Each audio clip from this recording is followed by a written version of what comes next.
Peace be with you. Take courage. Courage, do not be afraid. Matthew 14:27. Dear friends, the readings for today's Holy Mass speak about God's saving presence among His people, our need for trusting faith in our loving God who is always with us. With this faith in moments of the storms of life, let us cry out to Jesus Christ. A two-story home of a family caught fire. The only son of the family was on the first floor. From the ground floor, the father cries out, "Jump, son, I will catch you." Between sobs, the boy responded to the voice he knew so well.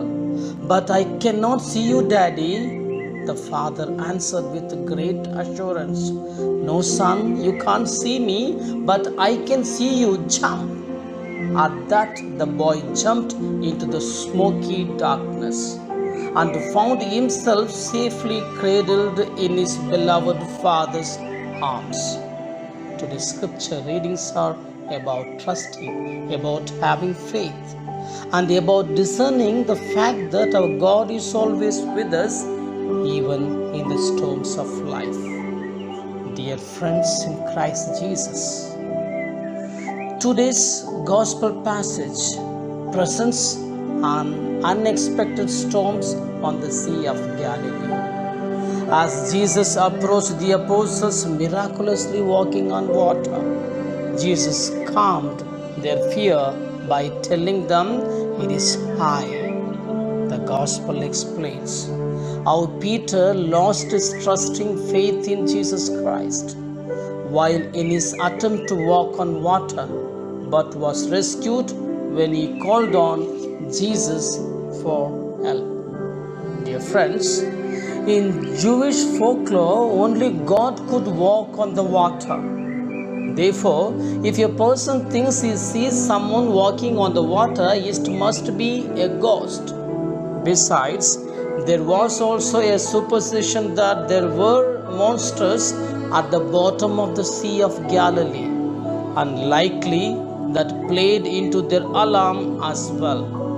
And the way to get rid of ghosts is to shout and scream.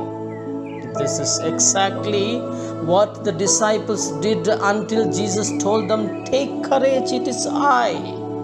Then those in the boat worshipped Jesus and proclaimed Jesus Christ to be the only Son of God. Dear friends, life's message for today.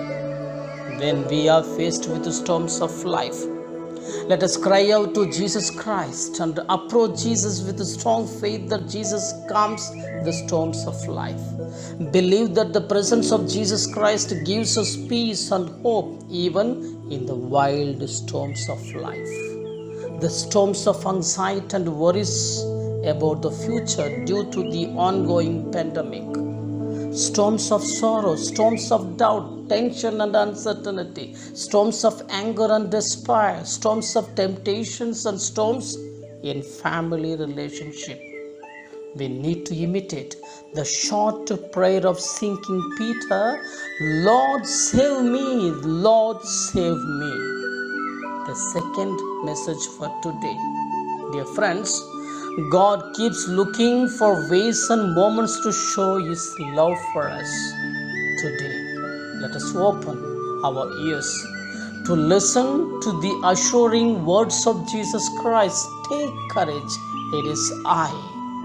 Let us open our eyes to see the presence of Jesus Christ before us, around us, beside us, and within us. May God bless you.